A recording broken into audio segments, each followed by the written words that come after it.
The crystal chandelier above me refracted light into 1,000 tiny rainbows, each one dancing across the auction paddles raised by Manhattan's elite. I adjusted the emerald bracelet on my wrist, a nervous habit I'd developed since taking over the Windsor hotel empire, and tried to focus on the Monet being displayed. The auctioneer's voice blended with the soft murmur of conversation, creating a symphony of wealth that I'd grown up hearing, but never quite learned to love. Lot 47.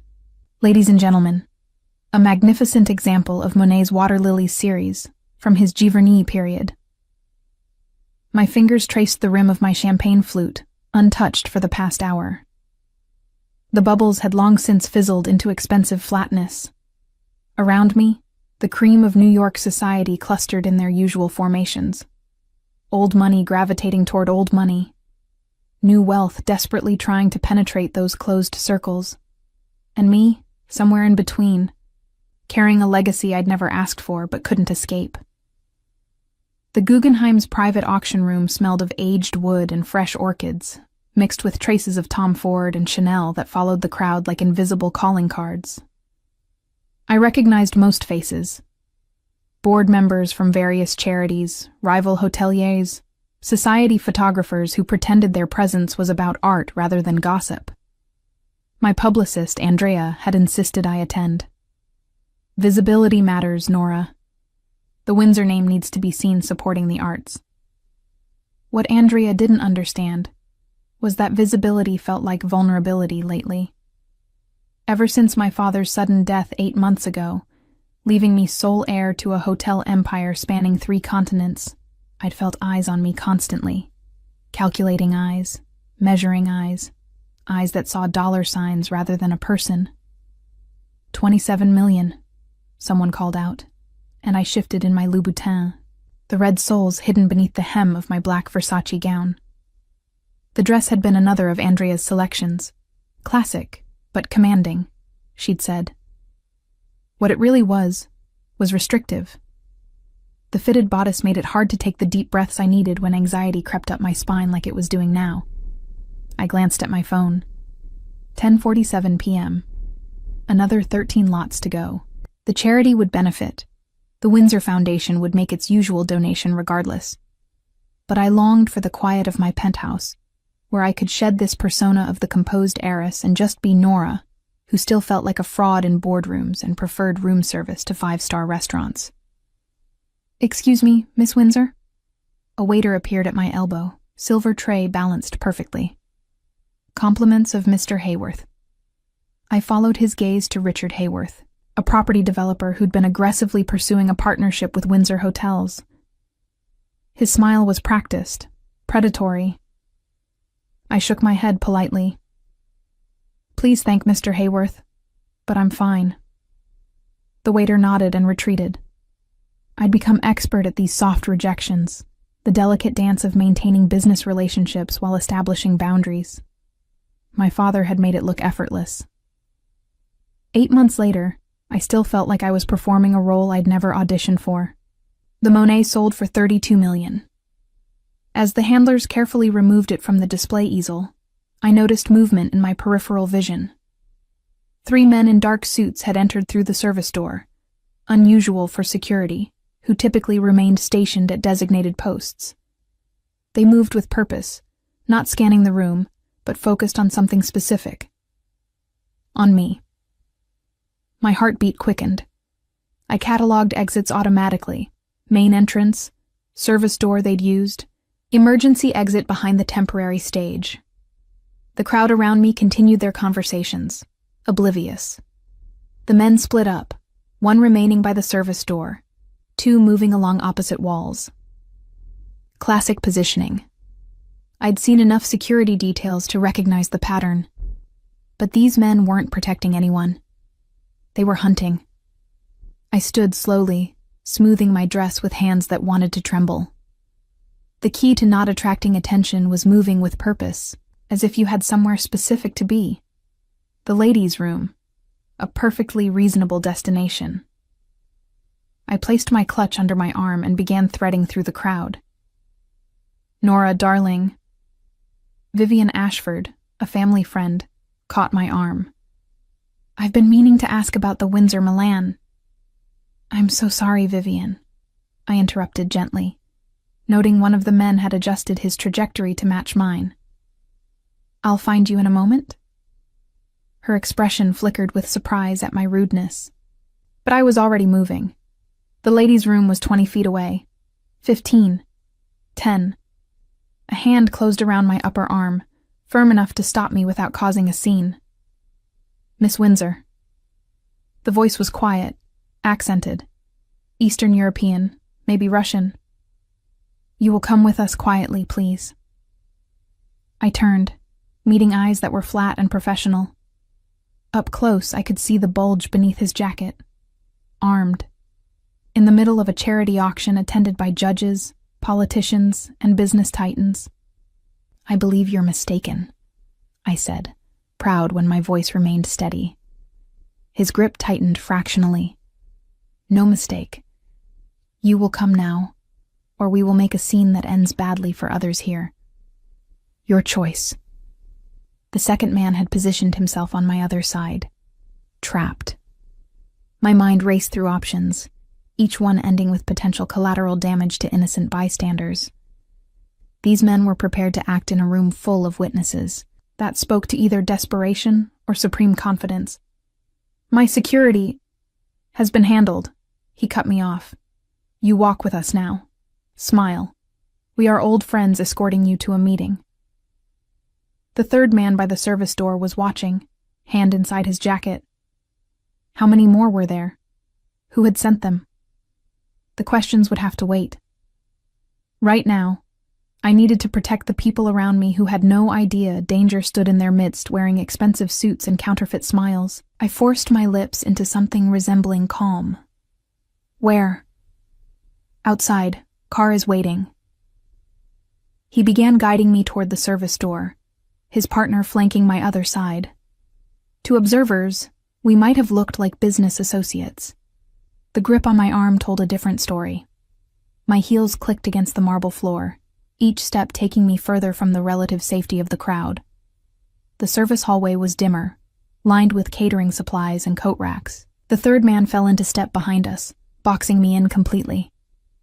What do you want? I asked as we approached a freight elevator. You will transfer ownership of Windsor hotels to designated accounts, the leader said, pressing the elevator button. Documents are prepared. You will sign, authorize transfers, and everyone walks away intact. The elevator doors opened with a soft chime that felt like a countdown. Once I was in that metal box, my options would shrink to nothing. The leader gestured for me to enter. I hesitated on the threshold, calculating odds that weren't in my favor. That's when I heard the voice, deep, controlled, with the slightest hint of Italian accent. I believe you gentlemen have mistaken my wife for someone else. The men turned in unison, hands moving toward weapons. Standing 10 feet away was a man I'd never seen before, but whose presence seemed to fill the narrow hallway. Tall, broad-shouldered, wearing a tuxedo that emphasized rather than concealed the dangerous grace with which he moved. Dark hair swept back from a face that belonged in a Renaissance painting, all sharp angles and controlled power. But it was his eyes that made my breath catch. Dark as espresso, they held an intensity that suggested violence barely leashed. He wasn't looking at me, but at the men surrounding me, and something in his gaze made them hesitate. You are mistaken, the leader said, though uncertainty had crept into his voice. This is business with Miss Windsor. The stranger smiled then, and it was nothing close to friendly. There is no Miss Windsor here, only Mrs. Torino. His gaze finally met mine, and the message was clear. Play along or suffer consequences. Isn't that right, Kara? I had a split second to decide. 3 armed men who wanted to force me to sign away my inheritance, or one stranger whose interruption might be my only chance. The math was simple. Darling, I managed, surprised at how steady my voice sounded.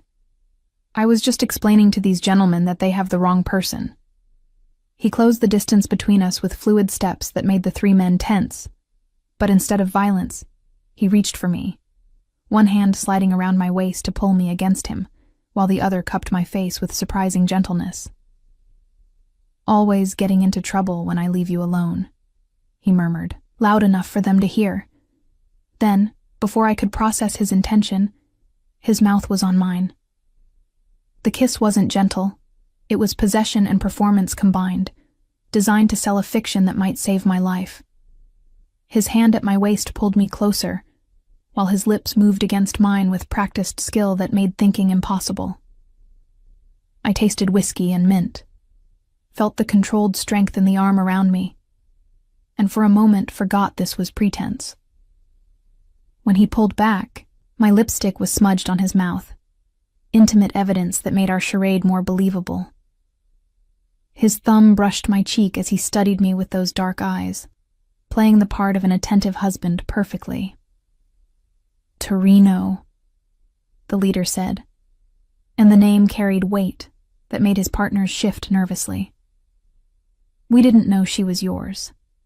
The man holding me, Torino, kept his eyes on mine as he spoke. "Now you do." His voice carried quiet menace. "And you're interrupting our evening." I felt rather than saw the silent communication passing between the three men. Whatever the Torino name meant in their world, it was enough to recalculate their plans. The leader's hand moved away from his weapon. "Our apologies," he said stiffly. "We were given incorrect information." "Information," Torino repeated, finally looking at them. "About my wife." The temperature in the hallway seemed to drop. I played my part, leaning into his side as if seeking protection. His arm tightened around me. Reassurance or warning, I couldn't tell. "A misunderstanding," the leader insisted, but sweat had appeared on his forehead. "We'll leave now." "Yes," Torino agreed. "You will. And you'll share with whoever sent you that Nora Torino is under my protection. Anyone who disturbs her disturbs me." He paused, letting the threat settle. I trust I don't need to elaborate on how I handled disturbances. They backed away, the freight elevator forgotten, 3 professional kidnappers reduced to nervous retreat by one man's presence and a name that carried more threat than their weapons. I watched them disappear through the service exit, my body still pressed against Torino's solid warmth. Only when the door clicked shut did I remember to breathe. The adrenaline that had kept me focused suddenly had nowhere to go, leaving my legs unsteady.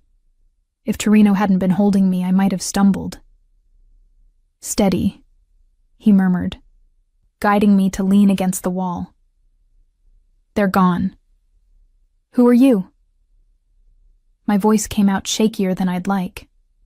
Up close, I could see details the dramatic lighting had hidden. A thin scar through his left eyebrow.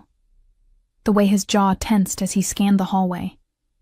The expensive watch that looked functional rather than flashy. Everything about him suggested controlled power. From the perfect fit of his tuxedo, to the way he positioned himself between me and potential danger. "Dominic Torino," he said, producing a pristine handkerchief from his pocket. "And you're bleeding." I looked down, surprised to see crimson drops on my dress. The leader's grip had been harder than I'd realized, his nails breaking skin through the fabric. Dominic gently took my arm, dabbing at the small wounds with unexpected tenderness. "Why did you help me?" I asked, studying his face for clues. A ghost of a smile touched his lips. "You needed help." He folded the bloodied handkerchief away. "And I have a particular distaste for men who threaten women." "But you knew they were afraid of you, of your name." His eyes met mine again, and I saw calculation there, measuring how much truth to share. "The Torino name carries certain associations in particular circles, useful for situations like this." "Criminal circles," I said, not making it a question. "Among others." He didn't deny it, didn't justify or explain. The honesty was somehow more unsettling than deception would have been. "Can you walk?" We should move before they decide to return with reinforcements. I tested my legs, found them steadier. I need to get back to the auction. People will notice. People already noticed. He gestured toward the service door. 3 men following you wasn't as subtle as they believed. Security is asking questions. Guests are whispering. Better to leave now, control the narrative later. He was right. Returning to the auction would mean questions I couldn't answer, attention that might bring more danger. But leaving with him presented its own risks. I don't know you, I pointed out. No, he agreed. But you know what those men wanted. They'll try again, probably before the night ends. Your security is compromised. They said so themselves. He pulled out his phone, typed something quickly. My car is outside. I can take you somewhere safe while we figure out who sent them and why. We? You have something they want badly enough to attempt kidnapping from a room full of New York's most powerful people. That kind of desperation doesn't disappear because of one failed attempt. He pocketed his phone as a text chimed back. I have resources, connections. You have a target on your back. Seems like a practical partnership. Every logical part of my brain screamed against trusting a man who'd introduced himself with violence, whose kiss still lingered on my lips. But logic hadn't saved me tonight. He had. My penthouse has security, which they've studied and planned for, he interrupted. They knew your schedule, your habits, where you'd be tonight. Going home is exactly what they expect. Another text chimed on his phone. He glanced at it, frowned. They had a 4th man in the parking garage. My people are handling it. But we need to go now. My people. Such a casual reference to what I assumed was a criminal organization. Yet those people were currently protecting me more effectively than my legitimate security had. Where would we go? I heard myself asking. My place first. It's secure and we need information. He must have seen my expression because he added, You'll be safe. I have a 5-year-old daughter asleep upstairs. Despite what you're thinking about me, I don't bring danger home to her. A daughter. The detail humanized him in a way that his gentle handling of my wounds hadn't. Criminals didn't usually mention their children to potential victims. Either he was telling the truth about helping me, or he was a masterful manipulator. All right, I decided, because staying meant certain danger, and going with him meant only probable danger. In my world of calculated risks, those were better odds. He guided me through a maze of service corridors, his hand light on my lower back. We emerged into a loading dock where a black Bentley waited, engine running. The driver, a mountain of a man with careful eyes, opened the door without being asked. Marco, Dominic said as we slid into leather seats that smelled of sandalwood. Any problems? Handled, boss. Joey's keeping eyes on their vehicle. Boss. Not Sir or Mr. Torino, but boss. Another confirmation of what I'd already suspected. I was climbing into a car with a man who commanded the kind of loyalty that came from either deep respect or deeper fear. The Bentley pulled smoothly into traffic, leaving the Guggenheim's lights behind. I watched the city blur past tinted windows, my reflection a ghost overlaid on familiar streets. Dominic sat beside me, close enough that I could feel his warmth but not touching. The space between us felt charged with possibilities I didn't want to examine. Tell me about the men, he said finally. You recognize them? No, but they knew about my security, my schedule. They wanted me to transfer ownership of Windsor Hotels. His expression sharpened. The entire company? That's what they said. They had documents prepared. I rubbed my arms, suddenly cold despite the car's warmth. Someone planned this carefully. Someone with inside knowledge, he agreed. Who benefits if you lose control of the company? The question I'd been avoiding since those men cornered me, because the answer led to places I didn't want to go, to suspicions about people I should be able to trust.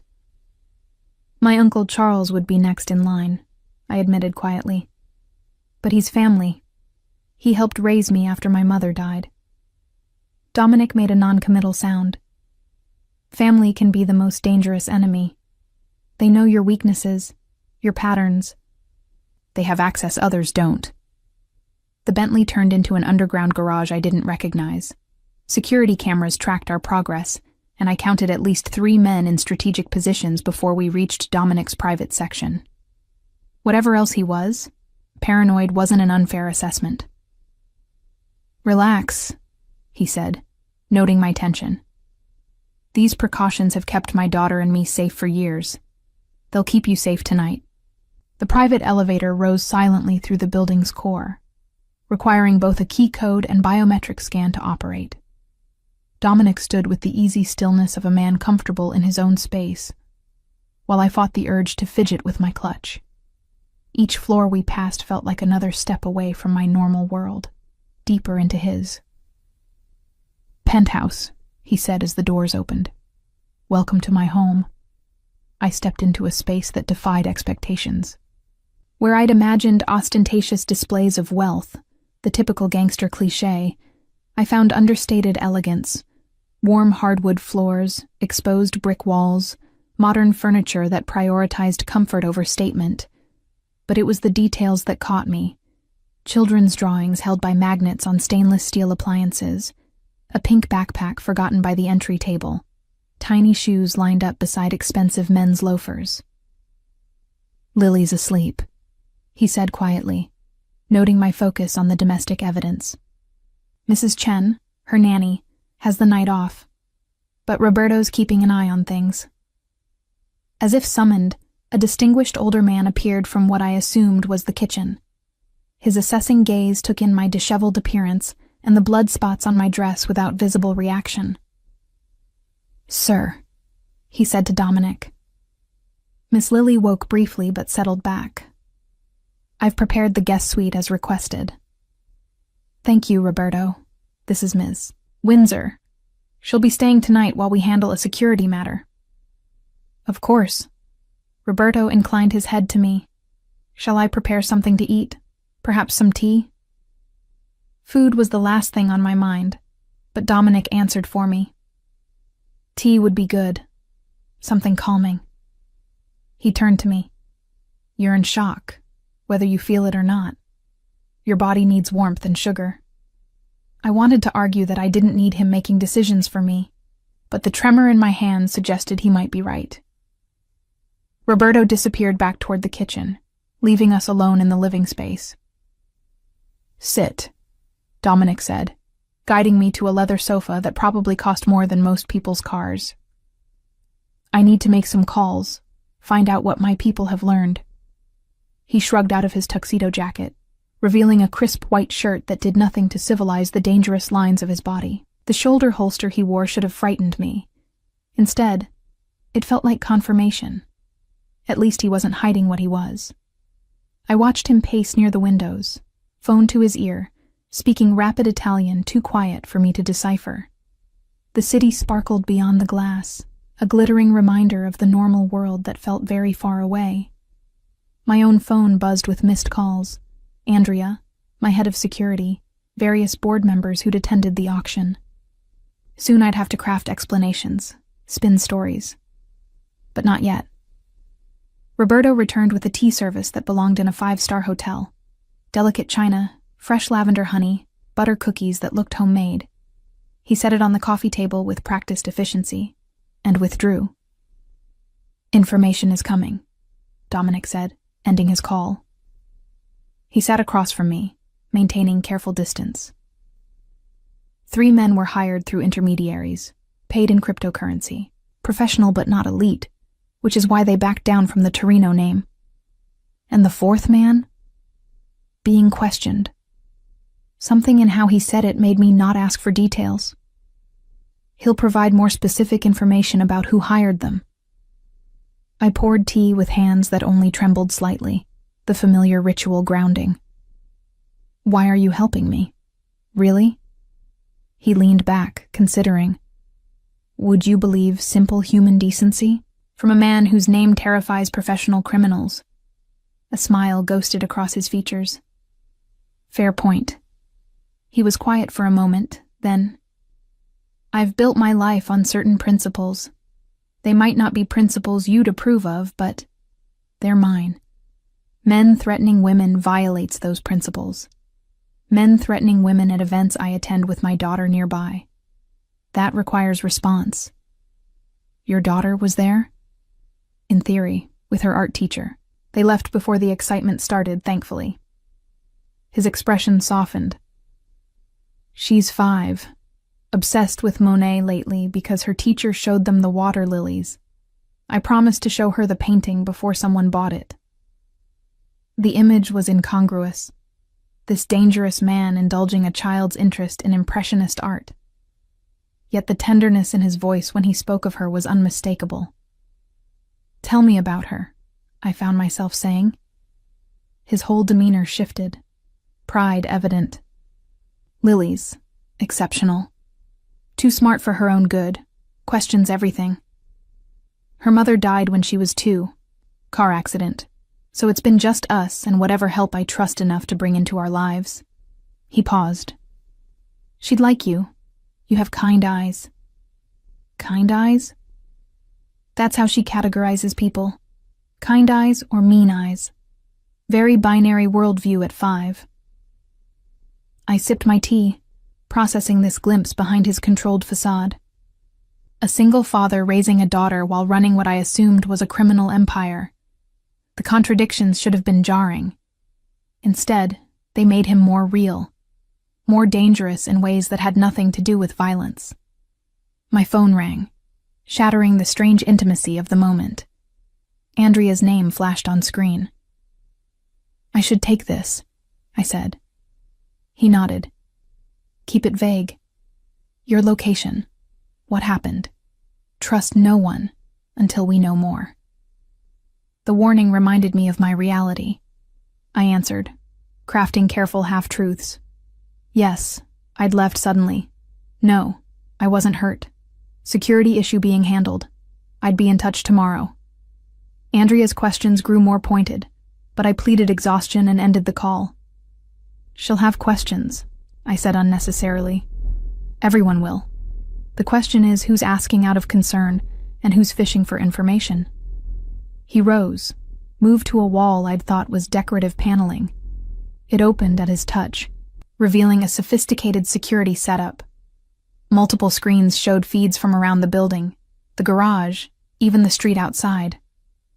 No unusual activity yet, but they'll regroup. I joined him, studying the feeds. You live like this? Constantly watching? I live cautiously. There's a difference. He glanced at me.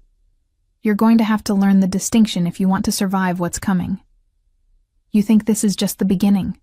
I know it is. Someone wants your company badly enough to attempt a public kidnapping. That's not a decision made lightly or cheaply. When this fails, they'll escalate. The words chilled me more than the attack had. Because he was right. Whoever orchestrated this had moved from corporate maneuvering to violence. There'd be no going back to boardroom battles and hostile takeovers. I have good lawyers. Lawyers assume the other side follows rules, he interrupted. These people have already shown they don't. You need a different kind of help. Your kind? Someone who understands how they think, how they operate. Someone they're afraid of. His dark eyes held mine. I can be that for you. But it comes with complications. What kind of complications? He was quiet for a long moment, seeming to weigh his words. Association with me will raise questions. Your reputation will take hits. Business partners might get nervous. And you'll have to trust me with information about your company, your life, that you probably don't share with anyone. And in return, protection. Real investigation into who's behind this. Resolution. He paused. I don't do things halfway, Nora. If I commit to helping you, I'll see it through. The way he said my name sent an unexpected shiver through me. I looked away, focusing on the security monitors to avoid examining that reaction. I don't have much choice, do I? There's always a choice. You could go to the police, hire more security, hope for the best. But we both know how that ends. We did. My father had tried legitimate channels when a rival attempted hostile takeover tactics. The legal battles had dragged on while the real damage happened in shadows. By the time courts ruled, the harm was irreversible. "All right," I heard myself say. "But I have conditions. I'd expect nothing less. I want to know what's happening. No keeping me in the dark for my own protection. And I need to maintain my business, my normal life as much as possible. Windsor Hotels has thousands of employees depending on stable leadership." He nodded. "Fair. My conditions. You follow security protocols without argument. When I say a situation is dangerous, you believe me. And you're honest about potential threats, even if they come from people you trust. You really think it's Uncle Charles? I think you need to stop ruling out possibilities based on emotion." His phone chimed. He checked it, expression hardening. The fourth man talked. "The payment trail leads to a shell company with interesting connections." "To Charles?" "To your board of directors, specifically to accounts associated with board member vote proxies." He met my eyes. "Someone's not just trying to steal your company. They're trying to make it look legal when they do."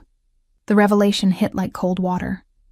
Board proxies meant someone was collecting voting rights, planning a coup that would stand up in court. The kidnapping would have just been the start. Sign over control under duress, then use board mechanics to make it stick. "I need to see the records," I said, mind already racing through who had access, who'd been pushing for proxy assignments. "Tomorrow. Tonight you rest. You're safe here, and you'll think clearer after sleep." He gestured toward a hallway. "Guest suite is the second door. Roberto put some clothes in there. They'll be too big, but better than sleeping in that dress." I looked down at my ruined Versace, the blood spots now brown against black fabric. Evidence of how quickly my controlled world had shattered. "Thank you," I said, meaning more than just the clothes. He studied me for a moment, and I wondered what he saw. A privileged heiress in over her head? A potential complication to his ordered life? Or something else entirely? "We'll keep you safe," he said finally, "both from whoever's hunting you and from the choices that might require." I wanted to ask what choices he meant, but exhaustion was winning over anxiety. The adrenaline that had sustained me was fading, leaving me aware of every ache, every moment of fear I'd pushed aside. "Second door?" I confirmed. "Second door. Lock it if it makes you feel better, though anyone who gets past my security won't be stopped by a bedroom lock." Strangely, the pragmatic honesty was more reassuring than false promises would have been. The guest suite continued the penthouse's theme of understated luxury. King bed with sheets that felt like silk water, a bathroom larger than most Manhattan apartments, and floor-to-ceiling windows offering vertigo-inducing views of the city. Someone, Roberto, I assumed, had laid out men's clothing that would dwarf my frame. Soft gray sweatpants, a Columbia University hoodie worn to comfortable softness, pristine white socks. I showered first, washing away the evening's terror with water hot enough to fog the entire bathroom. My hands shook as I traced the crescent marks where my attacker's fingers had gripped. 5 perfect bruises darkening against pale skin. The physical evidence made it real in a way adrenaline had prevented earlier. Someone wanted me dead, or at least desperate enough to sign away everything my father had built. Wrapped in a towel that probably cost more than most wedding dresses, I examined my reflection. Same face that graced Windsor Hotel's annual reports. Same green eyes that photographers called arresting. Same carefully maintained appearance that helped sell our luxury brand. But underneath the familiar features, I saw something new. Vulnerability I'd never had to acknowledge before. The clothes smelled like expensive detergent and something distinctly masculine. The hoodie fell to my knees. The sweatpants required rolling multiple times to avoid tripping. I looked like a child playing dress-up, but the soft fabric felt like armor against the night's chill. My phone showed 17 missed calls, 43 texts. The story was breaking. Windsor heiress disappears from charity auction, already trending on social media. Andrea had sent increasingly frantic messages. My Uncle Charles had called twice, his voicemails expressing concern that might have been genuine or calculated. I turned the phone off. Tomorrow would bring necessary lies and careful navigation. Tonight, I needed to think without outside pressure. A soft knock interrupted my spiral toward panic. I opened the door to find Dominic, now in dark jeans and a black Henley that emphasized rather than concealed his dangerous build. He held a steaming mug. "Roberto insisted," he said, offering what smelled like hot chocolate. His cure for everything from skinned knees to existential dread. I accepted the mug, warmth seeping into my cold hands. "Does it work?" "Ask Lily. She's had her share of both." He leaned against the doorframe, not entering uninvited. "Can't sleep." Every time I close my eyes, I feel them grabbing me. The admission slipped out before I could censor it. His expression darkened. "They won't touch you again." The certainty in his voice should have been presumptuous. Instead, it steadied something inside me. I sipped the chocolate, rich, complex, with a hint of cinnamon, and wondered how I'd gone from fearing this man to finding comfort in his presence. "Tell me about the shell company," I said. "Tomorrow, please." I met his eyes. "I need to understand what I'm fighting." He studied me, then nodded toward the suite sitting area. "Get comfortable. It's complicated." I curled into an oversized armchair while he took the couch, maintaining professional distance that felt both respectful and charged. The city glittered beyond the windows, oblivious to the drama playing out in this tower. "The shell company is 3 layers deep," he began. "Registered in Delaware, owned by a Cayman entity, which traces to a Swiss trust. Classic structure for hiding ownership. But my people are good at following money." And they found patterns. The same structure has been acquiring Windsor Hotel stock through multiple brokers over the past 6 months. Never enough to trigger disclosure requirements. Always just under reporting thresholds. Someone's been building a position while staying invisible. My stomach clenched. "How much do they have?" "Based on tonight's preliminary data, between 15 and 20%. I nearly dropped the mug. 20% was significant. Enough to cause serious problems with the right board allies, combined with proxy votes. "If they get my shares, they'd have effective control," he finished. "Your kidnapping wasn't random violence. It was a carefully planned corporate takeover using criminal means." The sophistication of it chilled me. This wasn't some thuggish shakedown, but a complex scheme requiring financial expertise, legal knowledge, and criminal connections. "Who has that kind of resources?" I asked, though I feared the answer. "Someone with inside knowledge of Windsor Hotel's structure. Someone who knew you'd inherited sole control, understood the proxy system, had access to board voting patterns." He paused. "You said your uncle helped raise you. Tell me about him." I didn't want to. Charles had been my rock after my mother's death when I was 12. The uncle who attended school plays when my father was traveling, who taught me to drive in the Windsor Hotel's parking lot after hours. But Dominic's waiting silence demanded honesty. "Charles is my father's younger brother. He's been with the company 30 years, runs our European operations. Board members trust him. He's steady, conservative, everything my father wasn't." I drew my knees up, making myself smaller in the vast chair. He expected to inherit. Everyone did. My father naming me sole heir shocked everyone, including me. How did he react? I remembered that awful day, reading the will in the lawyer's office. Charles's face had cycled through surprise, hurt, and something else before settling on supportive understanding. He congratulated me, said Dad knew best, that he'd support whatever I needed. The words tasted bitter now. He's been helpful, maybe too helpful in hindsight. Keeping close to monitor your decisions? Offering guidance, suggesting board members who might support my initiatives. I saw it now, how carefully he'd positioned himself as invaluable while potentially undermining me. God, I've been blind. You trusted family. That's human, not naive. Dominic's voice held no judgment. The question now is how to prove it and stop him without destroying Windsor Hotels in the process. If it is him, the investigation will confirm it. But Nora, you need to prepare for that possibility. Men who hire kidnapping teams don't accept defeat gracefully. I finished the hot chocolate, letting its warmth combat the ice in my veins.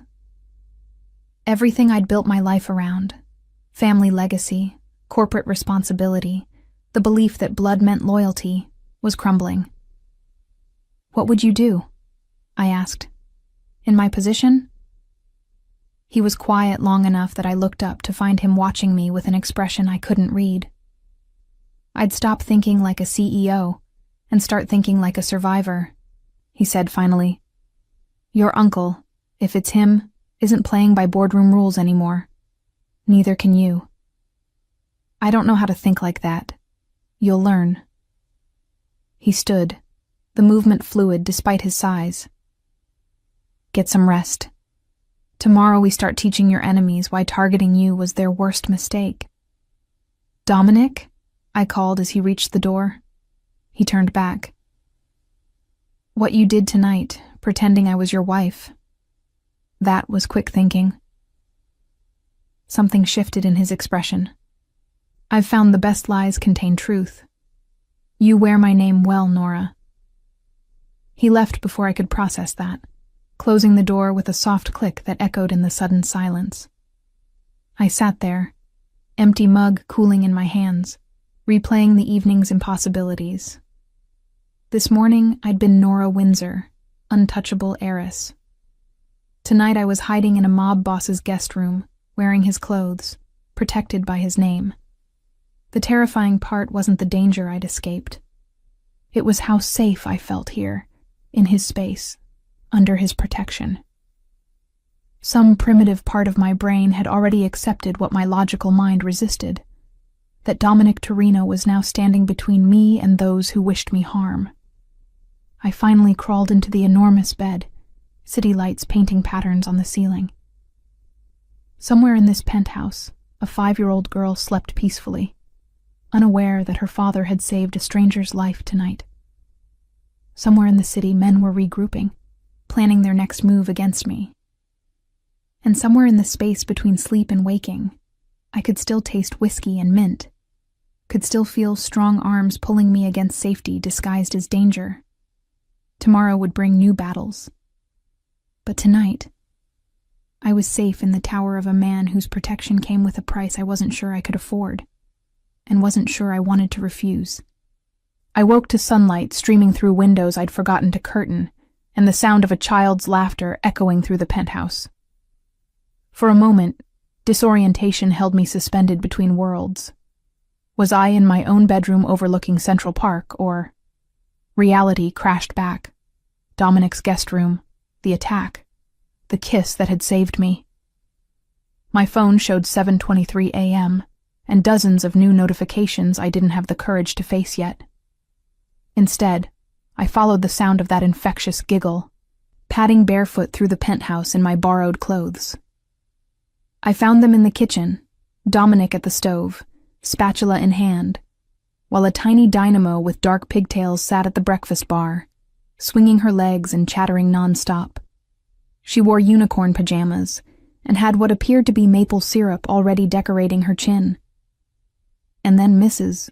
Peterson said my painting was abstract expressionism, which means I'm like Jackson Pollock, except I meant to make it look like that, and he just threw paint everywhere, which seems messy, but... Oh!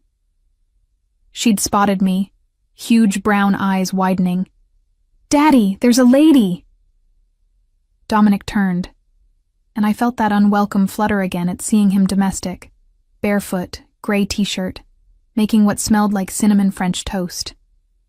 This was the same man who'd terrified professional criminals 12 hours ago. Lily, this is Ms. Windsor. She's staying with us for a bit. Nora, my daughter, who apparently doesn't believe in breathing between sentences. "Hi," Lily waved enthusiastically, sending a drop of syrup flying. "Are you Daddy's friend? Do you like unicorns? Your pajamas are really big. Are they Daddy's? I wear Daddy's shirts sometimes when mine are all dirty and—" "Lily." Dominic's tone was gentle but effective. "Let her wake up first, Piccola." "It's okay," I said, charmed despite everything. "Hi, Lily. You can call me Nora. And I do like unicorns, though not as much as dragons." Her gasp was theatrical. "Dragons are cool, too.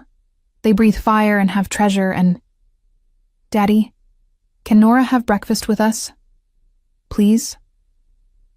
"If she'd like," Dominic said, meeting my eyes with a question. I should leave. Should return to my world, face the aftermath, pretend last night was an anomaly. Instead, I slid onto the stool beside Lily, who immediately scooted closer. "You smell nice," she announced. "Like Daddy's soap, but also like flowers. Are you wearing his clothes because yours got dirty? One time I spilled grape juice all over my favorite dress at Lucy's birthday and had to wear her brother's Spider-Man shirt home, and everyone laughed. But I didn't care, because Spider-Man is cool too." "Something like that?" I managed, catching Dominic's amused look as he plated French toast. "Coffee?" he offered. "Or are you one of those tea-in-the-morning people?" "Coffee, please. Strong as you can make it." A woman after Roberto's heart. He believes Americans make coffee like dirty water. As he moved around the kitchen with surprising efficiency, I found myself studying the domestic ballet. This wasn't a performance. This was routine. The way Lily automatically held out her plate, how he cut her toast into precise triangles, the practiced choreography of a single father and his daughter. "Do you have kids?" Lily asked, syrup threatening to drip from her suspended fork. "No, I don't." "Do you want some? Kids are fun." "Well, I'm fun. Tommy at school isn't fun. He eats paste, but most kids are fun. You could borrow me sometimes if you want to practice." "Lily," Dominic warned, sliding a mug of life-giving coffee in front of me. "What? I'm helpful. I helped Mrs. Chen with her grandson when he visited. I showed him all my best toys and only made him cry once, and that was because he's scared of Mr. Whiskers, not because of me." "Mr. Whiskers?" I asked, then immediately regretted encouraging her. "My dragon. He's not real," she stage whispered. "But he lives under my bed and protects me from bad dreams. Daddy got him for me after Mommy went to heaven." The casual mention of death from such a young soul made my chest tight. Dominic's expression flickered with something, old pain maybe, before smoothing out. "Finish your breakfast, baby. Mrs. Chen will be here soon to get you ready for school." "Can Nora come to school with me? Ms. Windsor has her own work to do." "What kind of work?" Those brown eyes fixed on me with genuine curiosity. "I run hotels," I said, keeping it simple. Her eyes widened. "Like where people sleep when they're on vacation. That's so cool. Do you have pools?" "I love pools. Daddy, can we stay in Nora's hotel? Can they have unicorn rooms?" "We don't currently have unicorn rooms," I admitted. "But that's an excellent idea. Maybe you could design one for me?" The squeal of delight probably woke half the building. Dominic shot me a look that was part gratitude, part warning about what I'd unleashed. But Lily's enthusiasm was infectious. Her chatter about color schemes and glitter walls a perfect distraction from the weight of last night's revelations. "Marco called," Dominic said quietly while Lily drew unicorn hotel designs on a napkin. "We have more information. When you're ready, we should talk."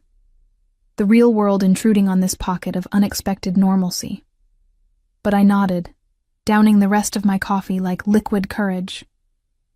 Mrs. Chen arrived precisely at 8, a composed, middle-aged woman, who took in my presence without visible reaction. Lily hugged her, then surprised me by hugging me too, her small arms fierce around my waist. "Bye, Nora. I'll draw more unicorns for your hotels."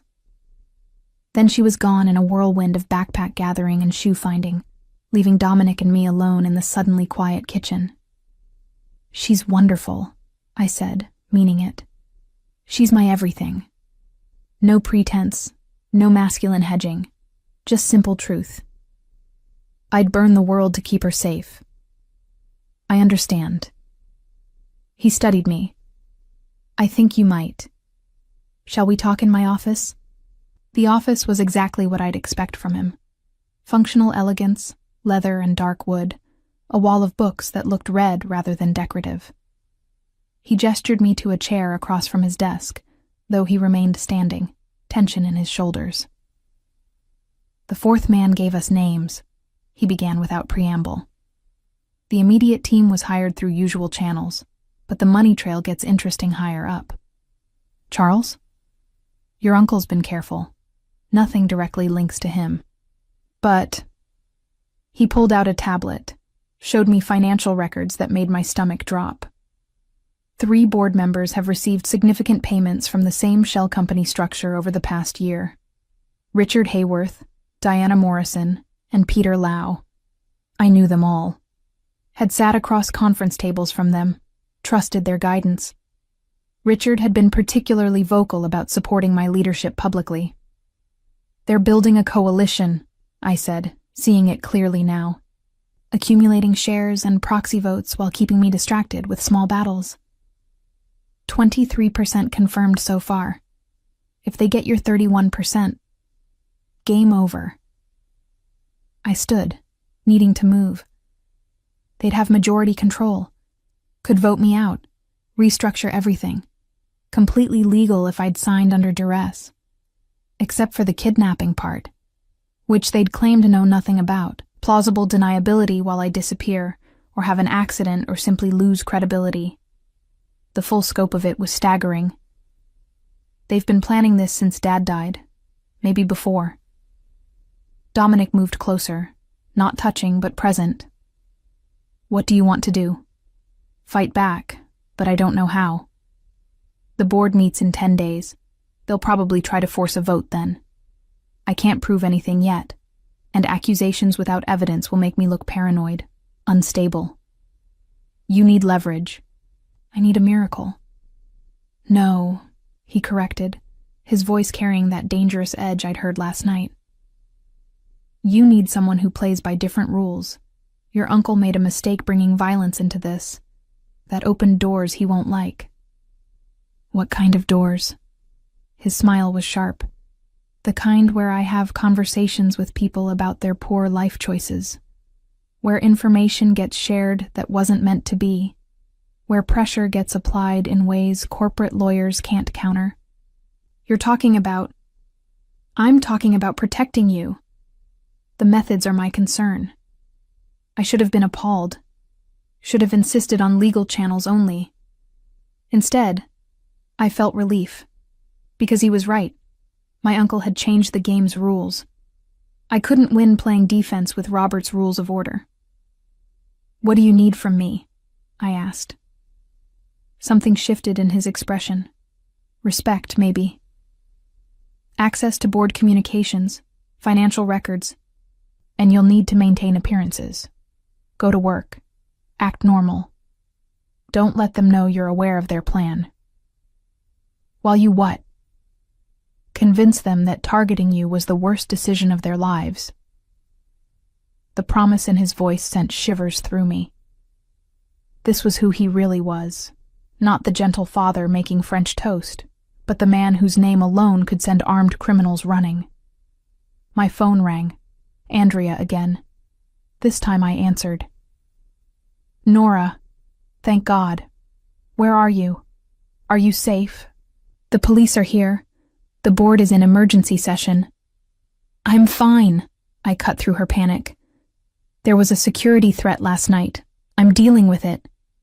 The press is going crazy. 3 men were found unconscious in the Guggenheim's parking garage. They're saying you were attacked. Andrea, breathe. I used my boardroom voice. I need you to schedule a press conference for this afternoon. I'll make a statement about enhanced security measures and business continuing as normal. But 2 o'clock, my office. Have security sweep everything twice. I caught Dominic's nod of approval. And Andrea, don't trust anyone. Not the board, not security, no one. Only speak to me directly. Nora, you're scaring me. Good. Stay scared and stay smart. I'll see you at 1:30. I hung up, the weight of what lay ahead settling on my shoulders. But when I turned, Dominic was there, solid and certain. You did well, he said. Show strength. Don't reveal what you know. Make them wonder what you're planning. Well, you actually plan something. I already am. He touched my shoulder, the contact brief but grounding. You should go home, change, prepare for the conference. Marco will drive you. He'll stay close but invisible. And tonight? You come back here, non-negotiable. Your penthouse is compromised until we can verify security. I wanted to argue about my independence, about not needing a keeper, but the bruises on my arm throbbed a reminder that pride could get me killed.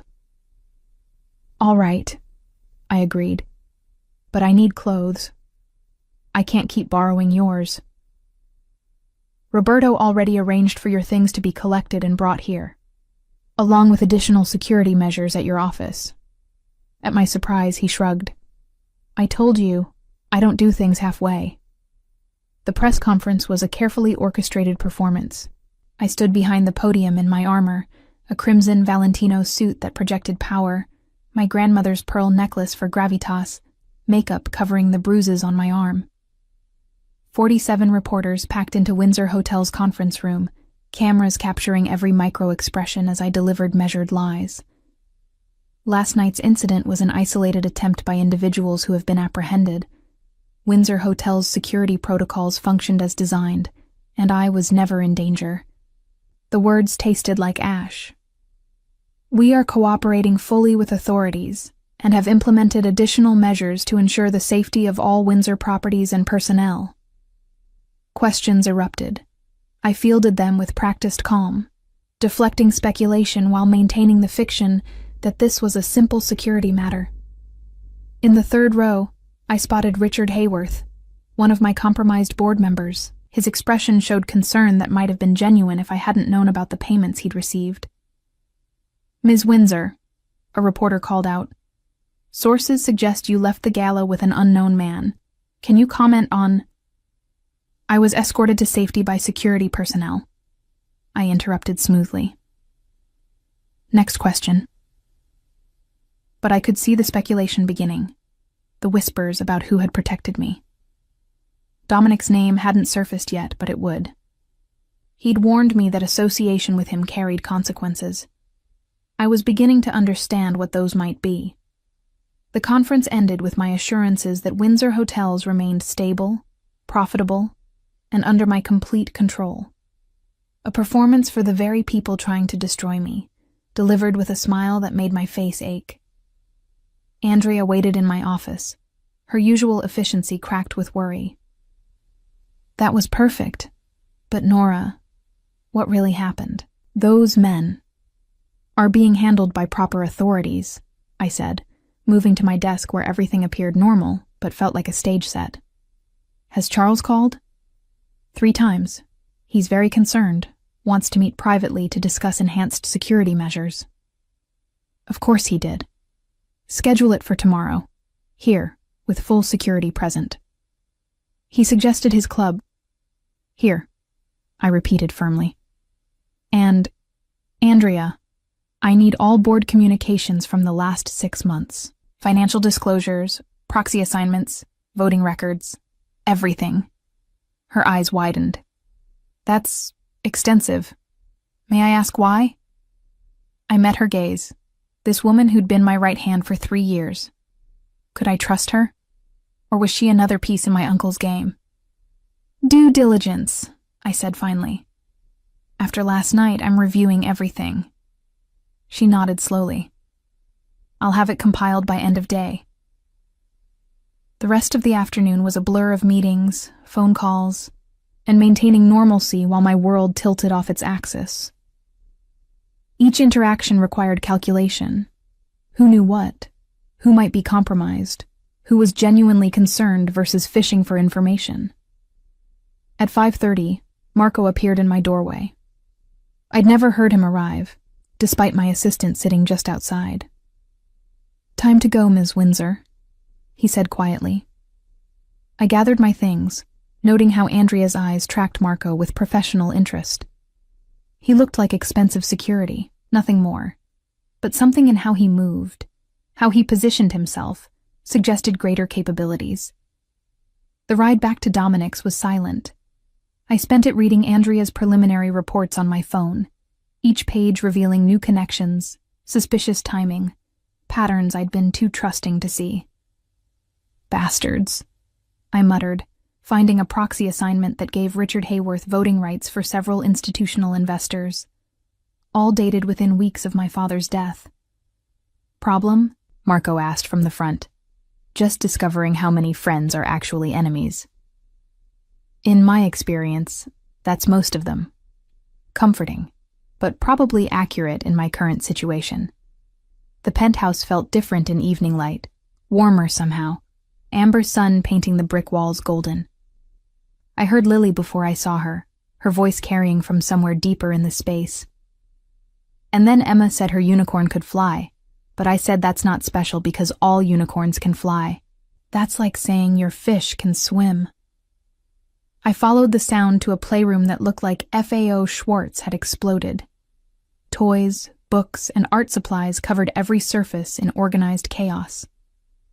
Lily sat at a child-sized table, drawing with fierce concentration while Dominic lounged on the floor beside her, still in his business clothes but somehow looking completely at ease. "Nora." Lily spotted me and launched herself like a tiny missile.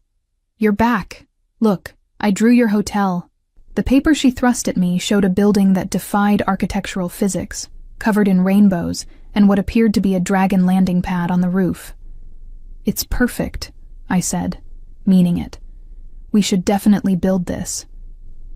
"Really?" Her eyes went impossibly wide. "Well, we might have to adjust the rainbow slide slightly for safety codes." She giggled, pulling me toward the table. "Sit. You can help me color the dragon. Daddy's terrible at staying in the lines." "Slander," Dominic said mildly, unfolding from the floor with that fluid grace. His eyes met mine over his daughter's head, a silent question. "How did it go?" I gave a tiny shrug. Survived, nothing resolved, and let Lily boss me into selecting the proper shade of purple for dragon scales. The next hour passed in a bubble of normalcy I desperately needed. Lily chattered non-stop about school, her friends, her teacher's new hamster that was probably plotting escape because hamsters are sneaky like that. She was brilliant, precocious in a way that reminded me of myself at that age. Too smart, too aware, trying to understand an adult world through child's eyes. "Dinner's ready," Roberto announced from the doorway. "Is it spaghetti?" Lily asked hopefully. Roberto makes the best spaghetti. It's like eating clouds, except clouds made of cheese and tomatoes and...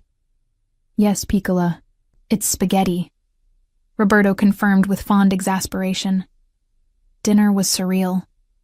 Sitting at Dominic's dining table, helping Lily avoid wearing more sauce than she ate, discussing first-grade politics with the gravity they deserved. This was his life, the part hidden from the world that knew only his dangerous reputation. "Can Nora stay forever?" Lily asked as Roberto cleared plates.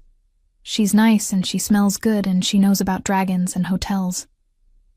"Lily, we have room. She can have the guest room permanently, or, oh, she could share your room, Daddy. Then it would be like a sleepover every night." I felt heat rise in my cheeks as Dominic coughed. "Time for bath, baby." "But, no arguments. You've got sauce in your hair." She did, somehow. With dramatic sighs that belonged on Broadway, she trudged toward her bathroom. Roberto following to supervise. Alone with Dominic, the air changed, charged with awareness I'd been ignoring all day. "Thank you," I said, "for this, for letting me intrude on your evening with her." "You're not intruding." He leaned back, studying me. "She likes you. That's rare. Lily's particular about people. Kind eyes, right?" Among other things. His gaze held weight. "Tell me about today. Really." So I did. The performance, the suspicions, the growing evidence that my uncle had orchestrated a complete takeover. He listened without interrupting, processing information with the focus I'd seen in boardrooms when billion-dollar deals hung in balance. "We need more than financial records," he said finally. "We need communications, plans, proof of conspiracy that can't be explained away." "How do we get that?" "Leave that to me. But there's something else. Your uncle requested a meeting tomorrow. It's a trap." "I know, but refusing looks suspicious." "Then we make it our trap." He stood, moved to the window where city lights sparkled like ground stars. "Come here." I joined him, hyper-aware of his proximity, the heat radiating from his body. "See that building?" He pointed to a gleaming tower 6 blocks away. "Your uncle's office. Right now, my people are having conversations with his security staff, learning schedules, patterns, weaknesses." "You're surveilling him?" "I'm protecting you. That requires understanding your enemies." He turned to face me fully. "This ends one of 2 ways, Nora. Either we destroy their plan completely, or they destroy you. There's no middle ground anymore." The blunt assessment should have terrified me. Instead, I felt clarity. "Then we destroy them first." "You're not who I expected," he said softly. "The princess in her tower, maybe. Some idealistic heiress playing CEO. But you're harder than that, stronger." "Disappointed?" "No." His hand lifted, hovering near my face without touching. "Concerned." "Why?" "Because strong women who don't know when to bend have a tendency to break. And I find myself increasingly invested in keeping you whole." The words hung between us, carrying more meaning than their surface suggested. I should step back, maintain professional distance. Instead, I swayed closer, drawn by gravity I didn't want to examine. "Daddy, I'm clean." Lily's voice shattered the moment. We stepped apart as she bounded in, damp hair and unicorn pajamas. "Story time? Of course, Piccola." But his eyes stayed on me. "Nora was just telling me about her hotels. Maybe she has a story about them?" 2 pairs of expectant eyes turned my way, ambushed by father-daughter coordination. "Well," I said, settling onto the couch as Lily snuggled between us. "There was once a hotel where a dragon decided to stay. I spun a tale of room service for mythical creatures and concierges, learning to speak dragon, watching Lily's eyes grow heavy. Dominic's arm stretched along the back of the couch, not quite touching me, but present, protective. As Lily finally dozed against my shoulder, tiny hand clutching my sleeve, I caught Dominic watching us with an expression that made my heart skip. "I should move her," he said quietly. "Not yet." I wasn't ready to break this spell, this glimpse of what normal might feel like in his world. So we sat there, his daughter sleeping between us, the city alive beyond the windows, danger circling but held at bay by the man who'd kissed me to save my life and might destroy me in entirely different ways. Tomorrow would bring confrontations, revelations, the battle for my father's legacy. But tonight, I was just Nora, telling stories to a little girl who smelled like strawberry shampoo and believed in unicorns, while her father looked at me like I might be worth burning the world for. The terrifying part was how much I wanted to let him. Later, after Lily was tucked into bed and Roberto had retired, Dominic poured 2 glasses of wine, and we returned to the living room. The domesticity of the evening had lowered my defenses, made me forget who he really was.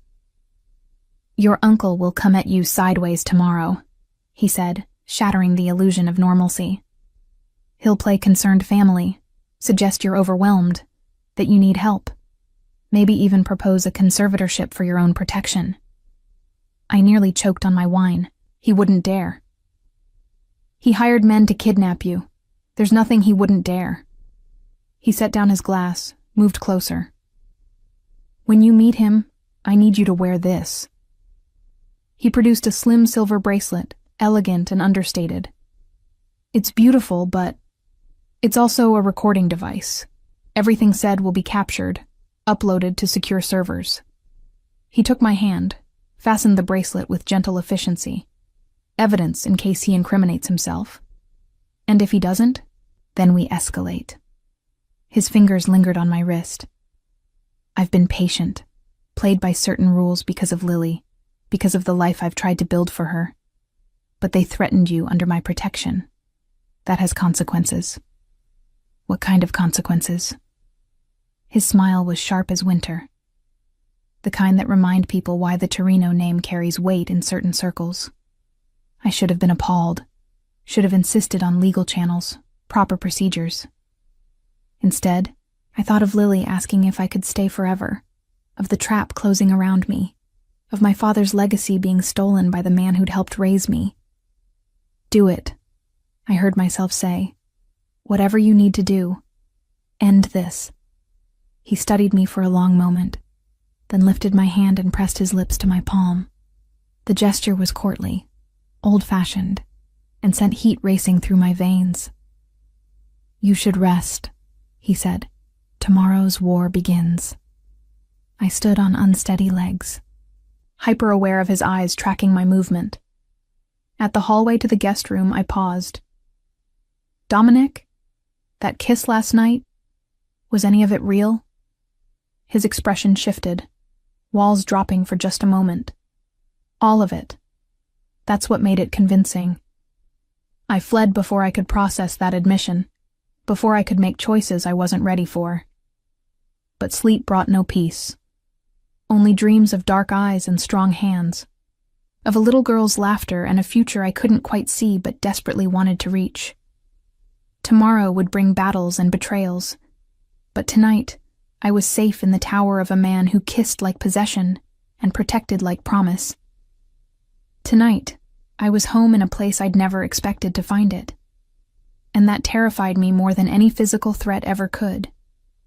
Because I was falling for Dominic Torino, single father, mob boss, my unlikely savior. And when this was over, when my uncle was defeated and my company saved, I'd have to choose between the life I'd always known and the one glimpsing possibility in a penthouse where dragons could stay in hotels and dangerous men read bedtime stories. The tragedy was, I already knew which I'd choose. I just had to survive long enough to claim it.